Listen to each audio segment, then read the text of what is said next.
الحمد لله نحمده ونستعينه ونستغفره ونعوذ بالله من شرور أنفسنا ومن سيئات أعمالنا من يهده الله فلا مضل له ومن يضلله فلا هادي له وأشهد أن لا إله إلا الله وحده لا شريك له وأشهد أن محمدا عبده ورسوله يا أيها الذين آمنوا اتقوا الله حق تقاته ولا تموتن إلا وأنتم مسلمون يا أيها الناس اتقوا ربكم الذي خلقكم من نفس واحدة وخلق منها زوجها وبث منهما رجالا كثيرا ونساء واتقوا الله الذي تساءلون به والأرحام إن الله كان عليكم رقيبا يا أيها الذين آمنوا اتقوا الله وقولوا قولا سديدا يصلح لكم أعمالكم ويغفر لكم ذنوبكم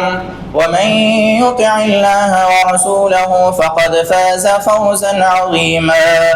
أما بعد فإن خير الحديث كتاب الله وخير الهدي هدي محمد صلى الله عليه وسلم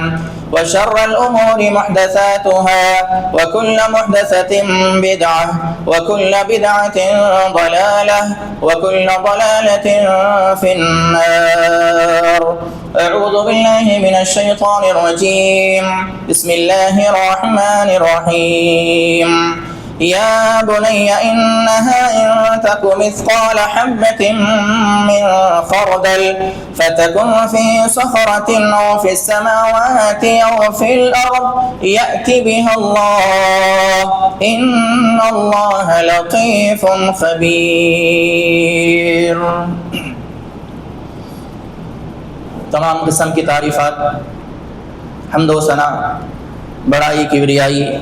پاکیزگی اور بزرگی اللہ رب العالمین احکم الحاکمین کے لیے لائق، زیبا و سزاوار ہے، جو ساری کائنات کا مالک و خالق ہے، تمام مخلوقات کو روزیاں دینے والا، عزتوں اور ذلتوں کا مالک، موت و حیات اسی کے اختیار میں ہے، جو سورج، چاند، ستارے اور دنیا جہان کی تمام چیزوں کا رب ہے، نہ اس کی ذات میں کوئی شریک ہے، نہ اس کی صفات میں کوئی اس کا ثانی ہے، وہ ہر قسم کے عیب سے پاک اور مبرہ ہے۔ سبحان ما شانہ، سبحان اللہ و بحمدہ، سبحان اللہ العظیم۔ درود و سلام کا نزول ہو تمام انبیاء کرام علیہم السلام پر، جنہیں اللہ رب العالمین نے اپنی دعوت کے ساتھ دنیا والوں کی جانب بھیجا، اور جنہوں نے اللہ رب العالمین کی دعوت کو لوگوں تک پہنچایا، خصوصاً میرے اور آپ کے آخری نبی احمد مجتبیٰ، محبوب کبریا، پیغمبر رب ارض والسما، مصدر مہر وفا، سرچشمہ صبر و رضا، امام الحرمین، امام القبلتین، جناب محمد الرسول اللہ صلی اللہ تعالی علیہ وعلی آلہ واصحابہ وبارک وسلم پر، کہ جنہیں اللہ رب العالمین نے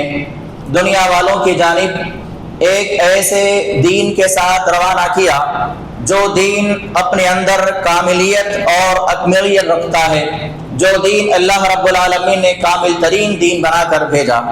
اللہم صلی علی محمد وعلی آل محمد کما صلیت علی ابراہیم وعلی آل ابراہیم انک حمید مجید۔ اللہم بارک علی محمد وعلی آل محمد کما بارکت علی ابراہیم وعلی آل ابراہیم انک حمید مجید۔ بزرگوں، نوجوان ساتھیوں اور اسلامی ماور بہنوں، آج میرے خطبہ جمعہ کا عنوان ہے اسلامی آداب۔ یہ اسلامی آداب ایک ایسا عنوان ہے جس کے اندر دین اسلام کی نہایت اور اہم ترین باتوں کو اللہ اور اس کے رسول صلی اللہ علیہ وسلم نے جمع فرمایا ہے، اور اسلامی آداب کے ضمن میں اگر باتیں کی جائیں تو اسلامی آداب کے اندر ایک مسلمان کو، ایک مومن کو مکمل طور پر سنوارا جاتا ہے اور مکمل طور پر اس کی اصلاح کی جاتی ہے۔ اسلامی آداب کے بے شمار شعبے ہیں، مختلف قسم کے پہلو ہیں۔ اسلامی آداب کے اندر عبادات کے آداب بھی موجود ہیں، اسلامی آداب کے اندر نماز کے آداب بھی موجود ہے، اسلامی آداب کے اندر طہارت کے اور وضو کے غسل کے آداب بھی موجود ہیں، اسلامی آداب کے اندر دعاؤں کے آداب بھی موجود ہیں، اسلامی آداب کے اندر قرآن مجید کی تلاوت کے آداب بھی موجود ہیں، اسلامی آداب کے اندر معاشرتی آداب بھی موجود ہیں، اسلامی آداب کے اندر معاشی آداب بھی موجود ہیں، اسلامی آداب کے اندر خاندانی آداب بھی موجود ہیں، اسلامی آداب کے اندر سفر کے اور حضر کے آداب بھی موجود ہیں، اسلامی آداب کے اندر مجلس اور ملاقات کے آداب بھی موجود ہیں، اسلامی آداب کے اندر کھانے پینے سونے جاگنے اٹھنے بیٹھنے ان تمام چیزوں کے آداب موجود ہیں۔ اسی طرح اللہ رب العالمین نے قرآن مقدس کے اندر بے شمار مقامات پر الگ الگ زاویوں سے ان آداب کا تذکرہ اپنے کلام مجید کے اندر کیا، اور محمد رسول اللہ صلی اللہ علیہ وسلم نے اپنے فرامین کے ذریعے مختلف زاویوں سے مختلف پہلوؤں سے اور مختلف شعبے جات کے ذریعے اسلامی آداب دنیا والوں کے سامنے ذکر کیے اور دنیا والوں کے سامنے بیان کیے۔ مختلف قسم کے آداب کے ضمن میں آج میں جس طریقے سے اور جس ادب کے تعلق سے آپ حضرات کے سامنے ذکر کرنے جا رہا ہوں وہ صرف ایک پہلو اور ایک شعبہ ہے، اور وہ ہے معاشرتی آداب۔ سماج میں رہنے کے آداب کیا ہیں، سوسائٹی میں رہنے کے آداب کیا ہیں، مسلمانوں سے ملاقات کے آداب کیا ہیں، غیر مسلموں سے ملاقات کے آداب کیا ہیں، لوگوں کے ساتھ میل جول کے آداب کیا ہیں، لوگوں کے ساتھ بات چیت کے آداب کیا ہیں، کس انداز سے لوگوں سے ملاقات کرنا ہے، لوگوں سے بات کرنا ہے۔ اور اسلام کے تعلق سے یہود و نصارہ یہ تانا دیا کرتے تھے صحابہ کو کہ یہ تمہارا کیسا دین ہے، یہ تمہارے نبی کیسے نبی ہیں، یہ تمہارے پیغمبر کیسے پیغمبر ہے جو تم کو جو ہے بیت الخلاء جانے کی تعلیم بھی دیتے ہیں، وہاں کے بھی آداب تم کو سکھائے گئے۔ تو انہوں نے کہا کہ ہاں ہمارا دین ایسا دین ہے کہ ہمیں اس کے اندر جو ہے قضاء حاجت کے بھی آداب بتائے گئے کہ ایک مسلمان بندہ وہاں پر بھی جا رہا ہے تو اس کے بھی کچھ آداب ہیں، اس کے بھی کچھ رولز ہیں، اور اگر ان رول کو ان آداب کو فالو کرتا ہے ایک مومن بندہ، اور اسلام کے جتنے آداب ہیں ان تمام آداب کو اگر کوئی بندہ ملحوظ خاطر رکھتا ہے اور ان آداب کی پابجائی کرتا ہے، ان آداب پہ عمل کرتے ہوئے زندگی گزارتا ہے تو اس کی دنیا بھی سنور جاتی ہے اور آخرت کے اعتبار سے وہ اللہ تعالیٰ کی بارگاہ میں کامیاب ہوتا ہے۔ ایک مثال کے طور پر چھوٹی سی مثال، آدمی کھانا کھاتا ہے، کھانا کھانے کی وجہ کیا ہے؟ دنیاوی اعتبار سے اگر دیکھا جائے ہم یہ کہہ سکتے ہیں، کوئی بھی آدمی کہہ سکتا ہے ہمیں بھوک لگتی ہے ہم کھانا کھاتے ہیں، تو ہماری اپنی بھوک کو مٹانے کے لیے ہم کھانا کھاتے ہیں، ہماری اپنی پیاس کو بجھانے کے لیے ہم پانی پیتے ہیں۔ لیکن اگر ہمارا یہی کھانا ہمارا یہی پانی اگر اسلامی آداب کے مطابق ہو جائے تو ہمارا کھانا بھی عبادت ہے، ہمارا پانی پینا بھی عبادت ہے، ہمارا راتوں میں سونا بھی عبادت ہے، ہمارا دن میں چلنا پھرنا بھی عبادت ہے۔ زندگی کے ہر موڑ پر جو اسلام نے مسلمانوں کو ادب سکھایا ہے، اگر ان تمام آداب کو ملحوظ رکھا جائے اور ان تمام آداب کے مطابق ایک مسلمان کی زندگی ہو جائے تو ہمارا ہر عمل اللہ رب العالمین کی بارگاہ میں ثواب لکھا جاتا ہے اور ہر چیز کا بدلہ اللہ تعالیٰ کی بارگاہ میں دیا جاتا ہے۔ یہاں تک کہ اللہ کے رسول صلی اللہ علیہ وسلم نے بیان فرمایا اگر کوئی آدمی اپنی بیوی کو ایک لقمہ محبت سے کھلا دیتا ہے تو اس پر بھی اللہ تعالیٰ کی بارگاہ میں ثواب لکھا جاتا ہے۔ یہ اسلامی تعلیمات ہے، یہ مسلمانوں کو سکھائے گئے آداب ہے، یہ ایمان والوں کو بتائے جانے والے آداب ہے جس کا تذکرہ اللہ رب العالمین نے قرآن مقدس کے اندر کیا ہے۔ میں نے آپ حضرات کے سامنے اس عنوان کے تحت بس ایک دو تین آیتوں کا انتخاب کیا ہے جس میں اللہ رب العالمین نے حضرت لقمان حکیم کے تعلق سے ذکر کیا کہ لقمان حکیم نے اپنے اولاد کو اپنے بیٹے کو جو نصیحتیں کی ہے ان نصیحتوں کا اللہ رب العالمین نے بہت ہی جامع انداز سے تذکرہ بیان فرمایا۔ سب سے پہلے بات ان تمام باتوں کو بیان کرنے سے پہلے بیٹے کو نصیحت کرنے سے پہلے انہوں نے کیا کہا؟ سب سے پہلی بات بیان فرمائی یا بنیا اے میرے بیٹے انہا ان تک مثقال حبۃ من خردل، اے میرے بیٹے آگے کی باتیں بیان کرنے سے پہلے آگے کی باتیں سننے سے پہلے اس بات کو جان لو ان تکو مثقال حبۃ من خردل، اگر ایک چھوٹا سا عمل تمہارا رائی کے دانے کے برابر بھی کیوں نہ ہو۔ تکو کا استعمال جو لفظ کیا گیا ہے قرآن مجید کے اندر، اس کے دو معنی مفسرین نے بیان کیے ہیں۔ ان تکو مثقال حبہ، ان تکو کا مطلب اگر تم روئے زمین پر کہیں پر بھی رہ کر کوئی گناہ کرو گے، گناہ کا کام کرو گے، نافرمانی والا کام کرو گے، تو اس کو اللہ تعالیٰ کی بارگاہ میں موجود پاؤ گے۔ اور اس کا دوسرا ترجمہ یہ کیا گیا کہ تمہارا عمل چاہے وہ اچھا عمل ہو چاہے وہ تمہارا برا عمل ہو، اگر کوئی بھی عمل تم دنیا میں کرو گے مثقال حبۃ من خردل، اگرچہ کہ وہ عمل تمہارا رائی کے دانے کے برابر کیوں نہ ہو یا اس سے بھی چھوٹا کیوں نہ ہو، فتکن فی صخرۃ، اور یہ عمل کرتے وقت تم جو ہے کسی پہاڑ کی چٹان میں جا کر بیٹھ جاؤ، کسی پہاڑ کے چٹان میں بیٹھ کے عمل کرو، اور فی السماوات یا آسمانوں میں رہ کے عمل کرو، اور فی الارض یا زمین کی گہرائی میں رہ کے عمل کرو، یاتی بہ اللہ، اللہ تعالیٰ اس کو ضرور حاضر کرے گا۔ قیامت کے دن تمہارا سارا عمل اللہ کے بارگاہ میں پیش کیا جائے گا۔ اور اللہ رب العالمین نے اسی ضمن میں بیان فرمایا والوزن یومئذ الحق، کہ قیامت کے دن میزان کا ترازو کا قائم کیا جانا حق ہے، جہاں پہ اللہ تعالیٰ کسی پر فلا تظلم شیئا، کسی بھی نفس پر ذرہ برابر بھی ظلم نہیں کیا جائے گا۔ فمن یعمل مثقال ذرۃ خیرا یرہ ومن یعمل مثقال ذرۃ شرا یرہ، جو ذرہ برابر بھی برائی کا عمل کرے گا وہ اللہ تعالیٰ کی بارگاہ میں پائے گا، جو ذرہ برابر بھی برائی نیکی کا عمل کرے گا وہ اللہ تعالیٰ کی بارگاہ میں پائے گا۔ تو لقمان نے اپنے بیٹے کو نصیحتیں کرنے سے پہلے اور ان تمام نصیحتوں کے اندر معاشرے کے اندر رہنے کے آداب سکھائے گئے، سماج میں سوسائٹی میں رہنے کے آداب سکھائے گئے۔ ان تمام آداب کو بیان کرنے سے پہلے انہوں نے اپنے بیٹے سے کہا کہ اے میرے بیٹے، اگر تمہارا ایک بھی عمل ہوگا جو تم نے چاہے پہاڑوں کے اندر رہ کے کیا ہوگا، آسمانوں میں رہ کے کیا ہوگا، زمین میں رہ کے کیا ہوگا، یاتی بہ اللہ، اللہ اس کو ضرور حاضر کرے گا۔ ان اللہ لطیف خبیر، اللہ تعالیٰ باریک سے باریک چیز کا جاننے والا اور خبر رکھنے والا ہے۔ اللہ رب العالمین کی بارگاہ میں کوئی چیز ہماری چھپی بھی نہیں ہے، ہمارا ہر عمل اللہ تعالیٰ کی بارگاہ میں موجود ہے، ہمارا ہر کام اللہ تعالیٰ کی بارگاہ میں لکھا ہوا ہے اور لکھا جا رہا ہے۔ جب تک دنیا میں ہم باقی ہیں ہمارا ہر عمل اللہ تعالیٰ کی بارگاہ میں لکھا جائے گا، اور اللہ کی بارگاہ میں جب ہم پہنچیں گے وہ سارے کی ساری چیزیں ہمارے سامنے پیش کی جائیں گے، اور جو مجرم لوگ ہوں گے جنہوں نے دنیا میں جرم کیا ہوگا،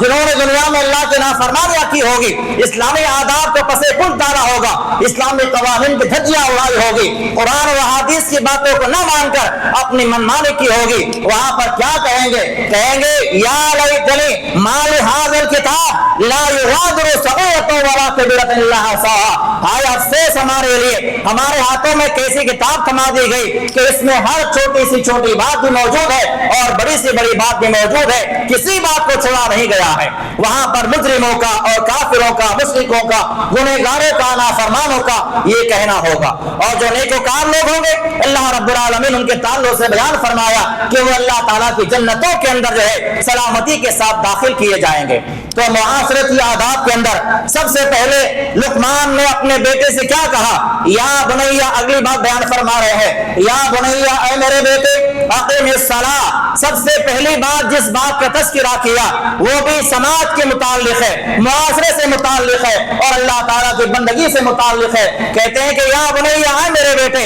اقیم الصلاۃ، نماز قائم کرنے والے بن جاؤ، نماز کی پابندی کرنے والے بن جاؤ۔ اور ہم مسلمان ہونے کی حیثیت سے، ہم مومن ہونے کی حیثیت سے قرآن مجید کی تلاوت ہم کرتے ہیں، ہمیں اس بات کا علم ہے۔ اللہ رب العالمین نے قرآن مجید کے اندر 21ویں پارے میں بیان فرمایا کہ اقیم الصلاۃ ان الصلاۃ تنہی عن الفحشاء والمنکر، کہ نماز قائم کرتے رہو۔ نماز قائم کرنے سے اللہ تعالیٰ نماز کی برکت سے تمام قسم کے بے حیائی کے کاموں سے، تمام قسم کے منکر کاموں سے تمہارے حفاظت کرتا ہے۔ ایک نمازی جب نماز ادا کرتا ہے تو اس نماز کی وجہ سے اس کے تمام برائیوں کو اللہ تعالیٰ دور کر دیتا ہے اور اس کے تمام منکرات، تمام فحش کاموں سے وہ بچا لیا جاتا ہے۔ تو معاشرے میں اچھا انسان بننے کے لیے، معاشرے میں نیک انسان بن کے رہنے کے لیے، دنیا والوں سے اچھی میل ملاقات کے لیے، اسلامی آداب کو جو ہے اپنی زندگی کے اندر لاگو کرنے کے لیے سب سے بنیادی جو عمل سکھایا گیا ہے وہ نماز کا عمل ہے۔ اور نماز کا مطلب یہ نہیں کہ اذان ہوئی جہاں چاہے نماز پڑھ لیا جائے، جب چاہے نماز پڑھ لیا جائے. ظہر کا وقت 1 بجے ہوتا ہے, 12:30 بجے ہوتا ہے, ہمارے مرضی میں آتا ہم جب چاہے نماز پڑھ لیں گے. کوئی 2 بجے پڑھ رہا ہے, کوئی 3 بجے پڑھ رہا ہے, اور کسی نے معمول بنایا ہوا ہے کہ میں روزانہ عصر کی نماز سے پہلے ظہر پڑھ لوں گا, اس کے ساتھ عصر کی نماز کو ملا لوں گا. مغرب کا جو وقت اللہ رب العالمین نے متعین کیا ہے, ہم اپنی منمانی سے نماز ادا کریں گے. مغرب کا وقت جو ہوتا ہے ہو جائے, ہمیں جب ٹائم ملے گا, ہمیں جب وقت ملے گا, ہم مغرب کی نماز ادا کریں گے. عشاء کی نماز کے بارے میں تو پوچھیے مت, بے شمار ایسے مسلمان ہیں جو عشاء کی نماز سے اور فجر کی نماز سے غافل ہیں. ایسی نمازیں اللہ تعالیٰ کی بارگاہ میں نہ قبول کی جائیں گی, اور نہ ایسی نمازیں ایک مسلمان کو جو ہے برائیوں سے, بے حیائی سے نہ روک سکیں گی, نہ ان کو اس کا کوئی فائدہ حاصل ہونے والا ہے. نماز کو اس کے آداب کے تحت ادا کرنا, نماز کے جو آداب سکھائے گئے, نماز کے جو اصول سکھائے گئے, نماز کا جو طریقہ سکھایا گیا, اور نماز کے جو اوقات بتائے گئے, انہیں اوقات میں نماز کی پابندی کرنا, یہ عقیم صلاح کے زمرے میں آتا ہے. انسان من چاہا اپنی عبادت نہیں کر سکتا. اللہ رب العالمین کے مطابق اگر ہماری عبادتیں ہوں گی تو وہ عبادتیں اللہ رب العالمین کے بارگاہ میں نجات دلانے کے لیے کافی ہوں گی. تو سب سے پہلی بات بیان فرمائی, یا بنیا, اے میرے بیٹے, اقم الصلاۃ, نماز قائم کرتے رہو. اس کے بعد دوسری بات بیان کرتے ہیں, اے میرے بیٹے, وأمر بالمعروف, لوگوں کو بھلائی کی دعوت دیتے رہو, وانہا عن المنکر, اور لوگوں کو برائیوں سے روکتے رہو. یہ سماجی معاملہ ہے, یہ ادب معاشرتی ادب ہے. معاشرے کے اندر, سماج کے اندر, سوسائٹی کے اندر کہیں پر بھی اگر ہمیں کوئی برائی نظر آتی ہے تو اس برائی کو روکنا یہ اللہ تعالیٰ کا حکم ہے. ہمارے سماج کے اندر, معاشرے کے اندر جہاں کہیں ضرورت پیش آ جائے, نیکی کی تعلیم دیتے رہنا, لوگوں کو اچھائی کی طرف بلاتے رہنا, بھلائی کی دعوت دیتے رہنا, یہ اللہ رب العالمین کا حکم ہے. اور حدیث کے الفاظ جامع ترمذی کی روایت ہے, اللہ نبی نے ارشاد فرمایا, لَتَأْمُرُنَّ بِالْمَعْرُوفِ وَلَتَنْهَوْنَ عَنِ الْمُنْكَرِ, کہ البتہ تم ضرور لوگوں کو نیکی کی طرف بلاتے رہو اور لوگوں کو برائیوں سے روکتے رہو. اگر تم نے ایسا نہ کیا تو اللہ تعالیٰ تم پر ایسے لوگوں کو مسلط کرے گا جو تمہیں سزائیں دیں گے, تمہیں تکلیفیں دی جائیں گی, تم پر عذابات نازل کیے جائیں گے, تم پہ سزائیں نازل کی جائیں گی, اور ایسے عالم میں تم اللہ کی بارگاہ میں دعائیں کرو گے تو تمہاری دعائیں قبول بھی نہ کی جائیں گی. آج مسلمانوں کی دعائیں قبول نہیں ہو رہی ہے, آج ہماری دعائیں قبول نہیں ہوتی ہے. ہم لوگوں کے بارے میں دعائیں کرتے ہیں, اپنے بارے میں دعائیں کرتے ہیں, اپنے مشکلات کو دور کرنے کے بارے میں اللہ سے مانگتے ہیں, اپنی بیماریوں کے بارے میں اللہ سے مانگتے ہیں, لوگوں کے بارے میں اللہ سے مناجات کرتے, دعائیں کرتے ہیں, لیکن اس بات کا مشاہدہ ہم کرتے ہیں کہ ہماری ساری دعائیں جو ہے خالی ہو جاتی ہیں, ہماری ساری دعائیں رد کی جا رہی ہیں, ہماری کوئی دعا اللہ کے دربار میں قابل قبول نہیں ہو رہی ہے. اس کی وجہ کیا ہے؟ ہم نے کبھی اس کی وجہ پر غور نہیں کیا. ایک بیماری جب انسان کو آتی ہے, کوئی بھی مرض انسان کو لاحق ہوتا ہے, تو سب سے پہلے اگر علاج اس کا کیا جانا چاہتے ہیں, اس کا علاج کروانا چاہتے ہیں, ہم کیا کرتے ہیں؟ کسی ڈاکٹر سے رجوع کیا جاتا ہے, کسی حکیم کے پاس جایا جاتا ہے. وہ ڈاکٹر, وہ حکیم پہلے کیا کرتا ہے؟ پہلے تمام باتوں کو سننے کے بعد جو ہے ڈائگنوز کیا جاتا ہے, مکمل تشخیص کی جاتی ہے, اور تمام رپورٹوں کے ذریعے, تمام بلڈ کے جانچ کے ذریعے, ٹیسٹوں کے ذریعے اس بات کو سمجھا جاتا ہے کہ آخر یہ بیماری ہے کیا اور اس کی وجہ کیا ہے, بیماری آنے کی وجہ کیا ہے. اور سب سے پہلے علاج کے دوران کیا ہوتا ہے؟ جس بیماری کو, جس علاج کے وقت جو ضرورت ہے اور جس وجہ سے بیماری آئی ہے, اس علاج کے دوران میں جو ہے سب سے پہلے اس وجہ کو دور کیا جاتا ہے کہ آخر اس کی وجہ کیا ہے. اگر جسم میں کہیں زخم لگا ہوا ہے, اب بار بار بخار آ رہا ہے, بار بار بخار آ رہا ہے, آدمی بار بار جو ہے ہر 2 دن بخار میں مبتلا کیا ہو جاتا ہے, اب اس بات کو سوچا جائے گا کہ آخر اس کے بار بار بخار آنے کی وجہ کیا ہے. جب دیکھا جائے گا تو پتا چلے گا کہ پیر میں زخم لگا ہوا ہے, اس زخم کی وجہ سے بار بار بخار آ رہا ہے. تو زخم کیا ہوا؟ یہ ایک وجہ ہوئی. ایسا ہی معاملہ ہمارے اعمال کا ہے, ہماری دعائیں قبول نہیں ہو رہی ہیں, ہمیں کس بات پر غور کرنا ہے؟ وجوہات پر غور کرنا ہے. آخر اس کی وجہ کیا ہے, اس کا ریزن کیا ہے؟ اور قرآن و حدیث میں اللہ رب العالمین نے, اللہ کے نبی صلی اللہ علیہ وسلم نے ان تمام وجوہات کو بیان کر دیا. اگر تم لوگوں کو نیکی کا حکم نہیں دو گے,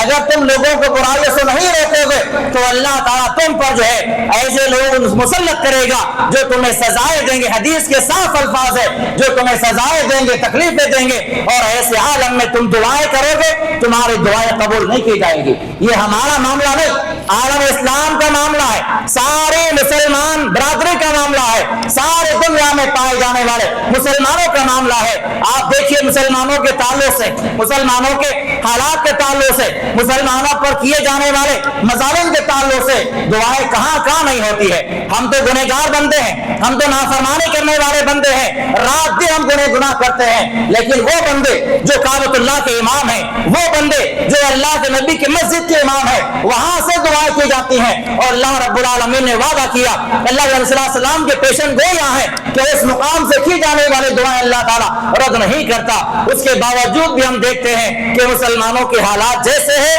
ویسے ہی موجود ہیں، برقرار ہیں، اور اس سے زیادہ خراب ہوتے جا رہے ہیں۔ تو سب سے بنیادی کام معاشرے کے اندر، سماج کے اندر اسلامی آداب کے تحت اگر ہمیں کوئی کام کرنا ہے تو وہ ہے لوگوں کو اچھائی کی دعوت دینا اور برائیوں سے روکتے رہنا۔ ہم جہاں کوئی برائی دیکھیں، اللہ کے نبی نے فرمایا من رأى منکم منکرا فلیغیرہ بیدہ، تم میں سے جو کہیں بھی برائی کو دیکھتا ہے اسے چاہیے کہ اپنے ہاتھ سے اس کو روکے، وَإِن لَّمْ يَسْتَطِعْ فَبِلِسَانِهِ، اگر ہاتھ سے روکنے کی طاقت نہیں ہے تو اپنی زبان سے کہو، اس کو کہہ کے جو ہے برائی سے روکنے کی کوشش کرنی چاہیے۔ وَإِن لَّمْ تَسْتَطِعْ، اگر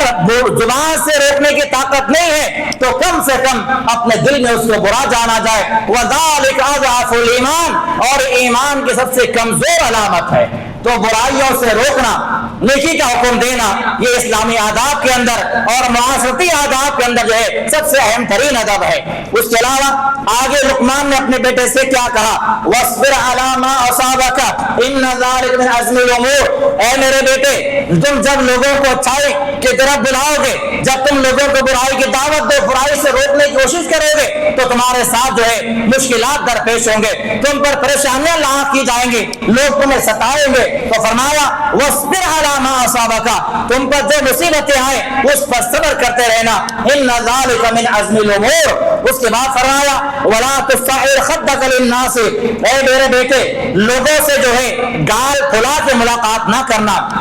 لوگوں کو حقیر سمجھ کے ملاقات نہ کرنا، لوگوں کو اپنے سے کم تر سمجھ کے ملاقات نہ کرنا۔ اور آج مسلمانوں کا معاملہ آپ دیکھیے، سب سے اہم ترین ہماری ملاقات کا ذریعہ، ہماری ملاقات کے جو آداب ہیں جو اسلام نے سکھائے ہیں وہ کیا ہے؟ جب ایک مسلمان بندہ ملاقات کرتا ہے سب سے پہلا جو عمل ہوتا ہے وہ سلام کا ہوتا ہے۔ ہم جب بھی کسی سے ملاقات کرتے ہیں السلام علیکم کہا جاتا ہے۔ اللہ رب العالمین نے کیا فرمایا؟ قرآن مجید کی آیت اللہ نے فرمایا وَإِذَا حُيِّيتُم بِتَحِيَّةٍ فَحَيُّوا بِأَحْسَنَ مِنْهَا أَوْ رُدُّوهَا إِنَّ اللَّهَ كَانَ عَلَىٰ كُلِّ شَيْءٍ حَسِيبًا، اے ایمان والو جب بھی تمہیں کوئی سلام کرے اس کے سلام کا اچھے انداز سے جواب دو۔ اور اللہ کے نبی صلی اللہ علیہ وسلم نے مزید اس حدیث آیت کے اندر اپنی بات کو وضاحت کرتے بیان فرمایا، اگر تم میں سے کوئی آدمی کسی کو سلام کرتا ہے، السلام علیکم کرتا ہے، تو اس کا اچھے انداز سے جواب دینے کا طریقہ کیا ہے؟ وعلیکم السلام ورحمۃ اللہ۔ اور اگر کوئی تمہیں سلام کرتا ہے السلام علیکم ورحمۃ اللہ، اس سے اچھے انداز سے جواب دینے کا طریقہ ہے وعلیکم السلام ورحمۃ اللہ وبرکاتہ۔ اگر تمہیں کوئی ایسا ہی سلام کرے تو اللہ نے فرمایا فَحَيُّوا بِأَحْسَنَ مِنْهَا، جیسے اس نے تمہیں سلام کیا ہے اس انداز سے اس کو جواب دے دو۔ کسی نے کہا السلام علیکم ورحمۃ اللہ وبرکاتہ، تو ہمارا اچھے انداز جواب دینے کا طریقہ کیا ہے؟ وعلیکم السلام ورحمۃ اللہ وبرکاتہ۔ سب سے پہلا ادب سلام کا ادب ہے۔ اور آج ہم سلام کے معاملے میں جو چیزیں دیکھ رہے ہیں، اللہ کے رسول صلی اللہ علیہ وسلم کی پیشن گوئی تھی کہ قیامت سے پہلے سلام جو ہے صرف ان لوگوں کو کیا جائے گا جسے لوگ جانتے ہیں اور پہچانتے ہیں۔ اور حدیث میں سوال کیا گیا، ایک آدمی نے سوال کیا ایہ اسلام خیر یا رسول اللہ، اے نبی کریم صلی اللہ علیہ وسلم سب سے اچھا اسلام کیا ہے؟ آپ نے فرمایا تطعم الطعام، لوگوں کو کھانا کھلانا سب سے اچھا اسلام ہے، اور وتقرأ السلام علی من عرفت ومن لم تعرف، اور سلام کو عام کرنا کرنا, جس کو جانتے ہو اس کو بھی سلام کرنا, جس کو نہ جانتے ہو اس کو بھی سلام کرنا. آج سلام محدود ہو گیا ہے, جسے ہم جانتے ہیں انہیں کو سلام کیا جاتا ہے, اور اگر کوئی نیا آدمی سلام کرے تو آدمی جواب دینے سے پہلے پلٹ کے دیکھتا ہے کہ سلام کرنے والا کون ہے, اسے میں نے کہاں ملاقات کی, اس کو میں نے کہاں دیکھا, یہ میرا کب جاننے والا ہو گیا, اس نے مجھے کیوں سلام کیا ہے. یہ سوالات اور یہ باتیں مسلمانوں کے چہروں سے نظر آتے ہیں. اور ایک آدمی دیکھ رہا ہے, سامنے داڑھی والا آدمی ہے, ٹوپی پہنا ہوا ہے, بظاہر مسلمان ہے, اس کے باوجود بھی انتظار کرتا ہے کہ یہ ہمیں سلام کرے گا. اور اللہ کے رسول صلی اللہ علیہ وسلم نے کیا بیان فرمایا کہ سب سے بہترین سلام کی علامت یہ ہے کہ ان اول الناس باللہ من بدأهم بالاسلام, کہ سب سے بہترین آدمی اللہ کی نظر میں وہ ہے جو سلام میں پہل کرے. ایک مسلمان آدمی سامنے موجود ہے, آپ اگر سلام کرتے ہیں, سلام میں پہل کرتے ہیں, تو اللہ کی بارگاہ میں سب سے بہترین آدمی آپ ہے. یہ اللہ کے نبی کا فرمان ہے. اور آج ہم انتظار کرتے ہیں سامنے والا سلام کرے گا تو جواب دیا جائے گا. اور یہ بھی معاملہ بڑا ہی افسوسناک ہے, غریب آدمی اگر ہے اسے کوئی سلام نہیں کرے گا, اگر وہ سلام بھی کرے گا اس کا جواب کوئی نہیں دے گا. اللہ رب العالمین نے ایسے لوگوں کے بارے میں قرآن مجید میں ذکر کیا ہے, آگے اس کا بھی تذکرہ آنے والا ہے. اور اس کے علاوہ اللہ کے نبی نے فرمایا لا تدخلوا جنتا, لا تدخلوا جنتا, اے ایمان والو تم لوگ جنت میں داخل نہیں ہو سکتے. کب تک؟ حتی تؤمنوا, یہاں تک ایمان نہ لاؤ, ولا تؤمنوا حتی تحابوا, اور تم اس وقت تک ایمان والے نہیں ہو سکتے جب تک کہ آپس میں محبت کے ساتھ نہ رہو, آپس میں پیار کے ساتھ نہ رہو, معاشرے میں سماج میں ایک دوسرے کے ساتھ جو ہے نفرتوں کو دور کرتے ہوئے نہ رہو. اور اولا ادلکم, اور میں تم کو یہ بات نہ بتاؤں الا شیء اذا فعلتموه تحاببتم, آپس میں محبت پیدا کرنے کا ذریعہ کیا ہے, آپس میں نرم دلی پیدا کرنے کا ذریعہ کیا ہے, آپس میں پیار کو بڑھانے کا ذریعہ کیا ہے, کیا تمہیں اس بارے میں نہ بتاؤ؟ پھر آپ نے فرمایا افشوا السلام بینکم, آپس میں سلام کرنا یہ محبتوں کو بڑھانے کا ذریعہ ہے, یہ نفرتوں کو دور کرنے کا ذریعہ ہے, یہ پیار کو بڑھانے کا ذریعہ ہے, آپسی عداوتوں کو, آپسی دشمنیوں ختم کرنے کا ذریعہ ہے. افشوا السلام بینکم, سلام کو آپس میں جو ہے پھیلایا کرو. اور ایک حدیث میں آپ نے فرمایا یا ایھا الناس, اے لوگوں افشوا السلام, سلام کو عام کیا کرو, واطعموا الطعام, لوگوں کو کھانا کھلاؤ, وصلوا باللیل والناس نیام, جب رات میں لوگ سو رہے ہو اس وقت اٹھ کے اللہ کی بندگی کرو, نماز قائم کرو, تدخلوا الجنۃ بسلام, سلامتی کے ساتھ جو ہے جنت داخل کر دیے جاؤ گے. اور سلام کی فضیلت کے اندر یہ بات موجود ہے, اللہ رب العالمین نے بیان فرمایا سورہ زمر کے اندر, جب سب سے پہلے جنت کے اندر ایمان والوں کو داخل کیا جائے گا تو سب سے پہلا جو کلام وہاں پر ہوگا, فرشتوں کے ذریعے جو باتیں کی جائیں گی, سب سے پہلے فرشتے ان لوگوں کو سلام کریں گے. اللہ نے فرمایا کہ وَإِذَا, جب جنت کے دروازے پر لوگ پہنچیں گے ایمان والے تو فرشتے انہیں کہیں گے سلام علیکم طبتم فادخلوها خالدین, تم پر سلامتی ہو, اس جنت کے اندر ہمیشہ کے لیے داخل ہو جاؤ. تو معاشرتی آداب کے اندر, سماجی آداب کے اندر, اسلامی آداب کے اندر سلام کی بڑی اہمیت ہے. اور لوگوں سے تکبر سے نہ ملا جائے, لوگوں سے ملاقات کے وقت اپنے چہروں کو جو ہے پھیرا نہ جائے, لوگوں سے ملاقات کے وقت جو ہے اپنے چہرے کے گالوں کو موٹا نہ کیا جائے. اللہ نے فرمایا ولا تصعر خدک للناس, لوگوں سے گال پھلا کے نہ ملنا, لوگوں سے اکڑ کے نہ ملنا. اور آگے فرمایا ولا تمشي في الارض مرحا, اے میرے بیٹے زمین میں اکڑ کے نہ چلنا, ان اللہ لا يحب كل مختال فخور, زمین میں اکڑ کر نہ چلنا, کیونکہ اللہ رب العالمین کو جو ہے تکبر کرنے والے اور شیخی بگاڑنے والے ہرگز پسند نہیں ہے. یہ ساری آیات, یہ ساری باتیں جو ہے معاشرتی آداب کے اندر شامل ہے, اسلامی آداب کے اندر شامل ہے. پھر آگے اللہ رب العالمین نے بیان فرمایا وقصد فی مشیک, اے میرے بیٹے جب زمین میں چلو تو درمیانی چال سے چلو, نہ بالکل آہستہ چلو نہ بالکل تیز رفتار کے ساتھ چلو. اور اللہ رب العالمین نے قرآن مجید کے اندر جو ہے ایمان والوں کی اوصاف بیان فرمائے اور کہا وعباد الرحمن الذین یمشون علی الارض ہونا, جو رحمان کے بندے ہیں جب وہ زمین پر چلتے ہیں تو نرم رفتار سے چلتے ہیں, یہ ایمان والوں کی پہچان ہے. اس لیے فرمایا وقصد فی مشیک, زمین میں چلو نرمی کے ساتھ چلو, درمیانے رویہ اختیار کرتے ہوئے چلو, اعتدال کے ساتھ چلو. وغضض من صوتک, کا اور ہمیشہ اپنی آوازوں کو پست رکھ کے بات کیا کرو، آوازوں کو دھیمے رکھ کے بات کیا کرو۔ ان انکر اصوات لا صوت الحمیر، کیونکہ سب سے بدترین آواز اور بری آواز جو ہے وہ گدھے کی آواز ہے۔ تو اللہ رب العالمین نے سورہ لقمان کے اندر یہ 2-3 آیتوں میں معاشرتی آداب کے جو ہے اصول بتائے، سماج میں رہنے کے آداب بتائے کہ کیسے مسلمانوں کے ساتھ رہا جائے، کیسے انسانوں کے ساتھ رویہ اختیار کیا جائے۔ اسلام نے صرف انسانوں کے ساتھ ہی نہیں بلکہ جانوروں کے ساتھ بھی احسان کرنے کی تعلیم دی ہے، جانوروں کے ساتھ بھی آداب سکھائے، ان کے ساتھ کیسے رہا جائے، ان کے ساتھ کیسے معاملات کیا جائے۔ اگر کسی جانور کو ہم ذبح کرتے ہیں تو ذبح کرنے کے بھی آداب اسلام نے مسلمانوں کو سکھائے ہیں۔ سب سے بہترین اگر کوئی دین روئے زمین پر ہے تو وہ اسلام ہے، لیکن افسوس کے ساتھ یہ کہنا پڑتا ہے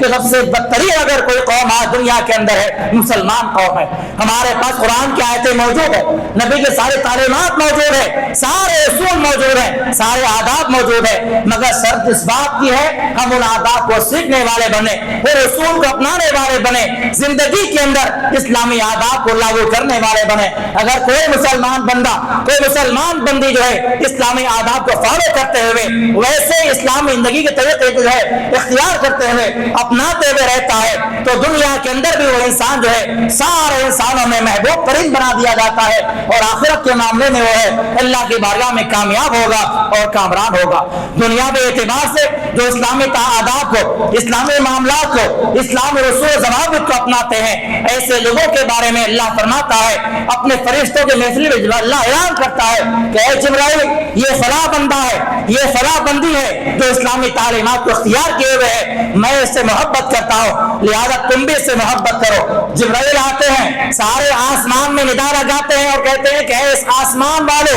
یہ فلاں بندہ، یہ فلاں بندی ہے جس سے اللہ محبت کرتا ہے، جس سے میں محبت کرتا ہوں، لہذا تم بھی اس سے محبت کرو۔ اور آگے نبی نے فرمایا اس کے بعد جو ہے اللہ تعالیٰ اس محبت کو دنیا والوں کے اندر تقسیم کر دیتا ہے، سارے دنیا کی مخلوقات جو ہے ایسے آدمی سے محبت کرنے والی بن جاتی ہے اور ایسے آدمی کو چاہنے والی بن جاتی ہے، یہاں تک کہ ایسے لوگوں کے بارے میں سمندر میں رہنے والے مخلوقات بھی جو ہے دعائیں کرتے ہیں، ان کے استغفار کے لیے، ان کی رحمتوں کے لیے جو ہے دعائیں کی جاتی ہیں۔ تو اسلامی آداب اختیار کرنا، اسلامی آداب کے مطابق اپنے آپ کو ڈھال لینا بہت ہی آسان عمل ہے۔ ایسا کرنے سے دنیا کے اندر بھی سرخرو ہوگی اور آخرت میں بھی اللہ تعالیٰ کی بارگاہ میں نجات اور کامیابی ہوگی۔ اس کے علاوہ جو ہے اسلامی آداب کے تحت گفتگو کے آداب بھی سکھائے گئے، اسلامی آداب کے تحت جو ہے میل جول کے آداب بھی سکھائے گئے، اسلامی آداب کے تحت بڑوں کا چھوٹوں کا ادب بھی سکھایا گیا ہے۔ اگر بڑے ہیں ان کے ساتھ کیسے ملاقات کی جائے، ان کے آداب کیا ہیں، اگر چھوٹے ہیں تو ان کے ساتھ کیسا معاملہ اختیار کیا جائے، اسی طرح جو ہے مہمان نوازی کے بھی آداب سکھائے گئے۔ الغرض ایسا کوئی مرحلہ، ایسا کوئی شعبہ، ایسا کوئی جو ہے وہ موقع نہیں ہے جہاں اسلام نے جو مسلمانوں کی رہنمائی نہ کی ہو۔ ہر موڑ پہ، ہر شعبے میں، ہر مرحلے میں اسلام نے رہنمائی کی ہے، مگر شرط یہ ہے ان رہنمائی باتوں کو، ان اصول و ضوابط کو جو ہے اپنایا جائے، اختیار کیا جائے تاکہ اچھا سماج اور اچھا معاشرہ وجود میں آ سکے۔ اللہ رب العالمین دعا ہے اللہ تعالیٰ جو کچھ بھی کہا گیا ہے کہنے والے کو، سننے والوں کو ان تمام باتوں پر عمل کرنے کی توفیق عطا فرمائے۔ اللہ تعالیٰ ہمیں صحیح معنوں میں اسلامی آداب کو سیکھنے، سمجھنے اور اس کے مطابق اپنے آپ کو ڈھالنے کی توفیق عطا فرمائے۔ اے اللہ قرآن مجید کی تعلیمات کو سمجھنے والا بنا دے، قرآن مجید کے احکامات پر عمل کرنے کی توفیق عطا فرما۔ اے اللہ اللہ کے نبی صلی اللہ علیہ وسلم کی تعلیمات کو اختیار کرنے والا بنا دے، آپ کے احکامات کے مطابق ہمیں اپنی زندگیوں کو ڈھالنے والا بنا دے، ہمارے گناہوں کو معاف فرما، ہمارے خطاؤں کو درگزر فرما۔ ہمیں اگر جو بھی خطا کیا ہے، ہم نے جو بھی نافرمانی کی ہے تو بہتر جانتا ہے، ہمارے جو بھی غلطیاں ہیں، جو بھی نافرمانیاں ہیں ہم نے جان بوجھ کے کیے ہوئے ہو، انجانے میں ہو گئے ہو، اے اللہ تو ہی معاف کرنے والا ہے، تو بڑا رحم کرنے والا ہے، تو بخشنے والا ہے۔ ہمارے تمام گناہوں کو اپنے مہربانی سے معاف فرما دے۔ اے اللہ جو مسلمان بیمار ہے انہیں شفا کاملہ عاجل عطا فرما، جو مسلمان مصیبتوں میں، تکالیف میں، پریشانیوں میں گھرے ہوئے ہیں اے اللہ ان تمام کو راحت عطا فرما دے، ان کے ساتھ خیر کا معاملہ فرما، نجات کا معاملہ فرما، دنیا میں اعتبار سے اللہ عمل صالح کرنے والا بنا دے، آخرت کے اعتبار سے اللہ تعالیٰ حسن خاتمہ فرما دے، اور تمام قسم کی عذابات سے، حشر کے عذابات سے، قبر کے عذابات سے اور تمام قسم کی ہولناکیوں سے ہم تمام کو محفوظ فرما دے۔ آمین۔ واقول قولی ھذا استغفر اللہ ولکم۔